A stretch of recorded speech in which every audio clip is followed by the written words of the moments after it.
Olá pessoal, dando continuidade ao nosso aprendizado sobre Java e orientação a objetos. Temos mais um vídeo aqui. Nesse vídeo trataremos sobre sobrecarga de métodos construtores. Então é importante que a gente entenda o contexto. Na aula anterior, no vídeo anterior, nós declaramos um construtor e é importante que a gente perceba a motivação por trás de sobrecarregar métodos construtores.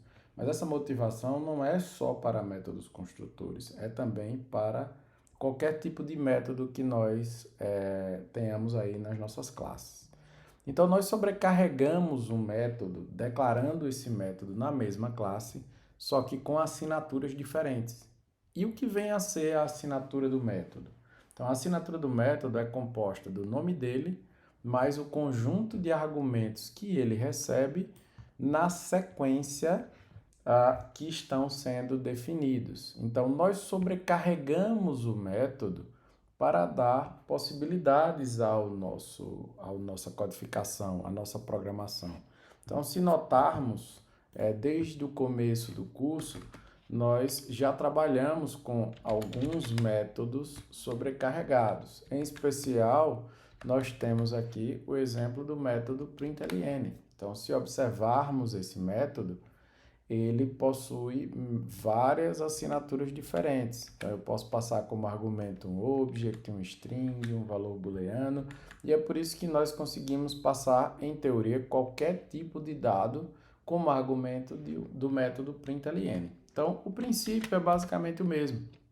Quando trazemos aqui para o contexto dos nossos construtores, a ideia é exatamente criar possibilidades, deixar essa classe com mais possibilidades para que na hora que eu precise criar um objeto dessa classe, eu consiga então explorar essas possibilidades. Então, se a gente notar aqui, ó, eu já tenho um método construtor que recebe um string e recebe um inteiro.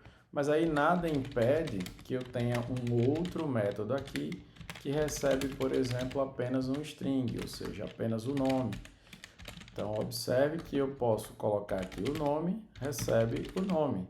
E do mesmo jeito aqui, eu ainda poderia ter um outro método construtor que recebe somente a idade.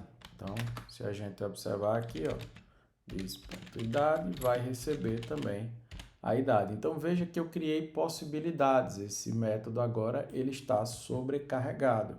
Eu tenho uma assinatura recebendo um string e um inteiro, eu tenho uma outra assinatura recebendo apenas um string e eu tenho uma outra assinatura recebendo apenas um inteiro. Então, a assinatura do método é o nome dele mais a sequência de argumentos. Aí, observe que se eu tentar forçar, por exemplo, e criar aqui um outro construtor pessoa, passando um string qualquer, sei lá, telefone, veja que ainda assim vai haver um erro na minha classe. Por quê? Porque o nome do argumento não importa. Importa sim o tipo de dado dele. Então, o método construtor recebendo uma string já existe, que é esse cara aqui. Então, eu não posso ter dois métodos na mesma classe com assinaturas iguais.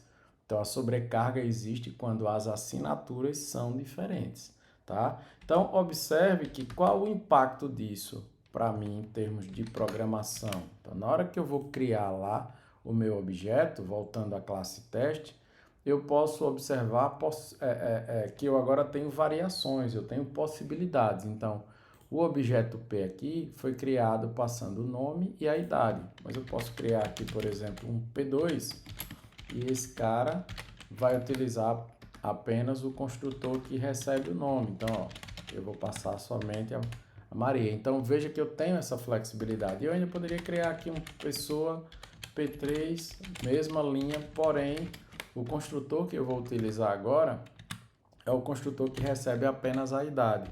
Então, veja que as três situações são válidas. Por quê? Porque o método construtor da classe pessoa ele foi sobrecarregado. E o que quer dizer isso? Quer dizer que ele foi declarado mais de uma vez na mesma classe, porém com assinaturas diferentes.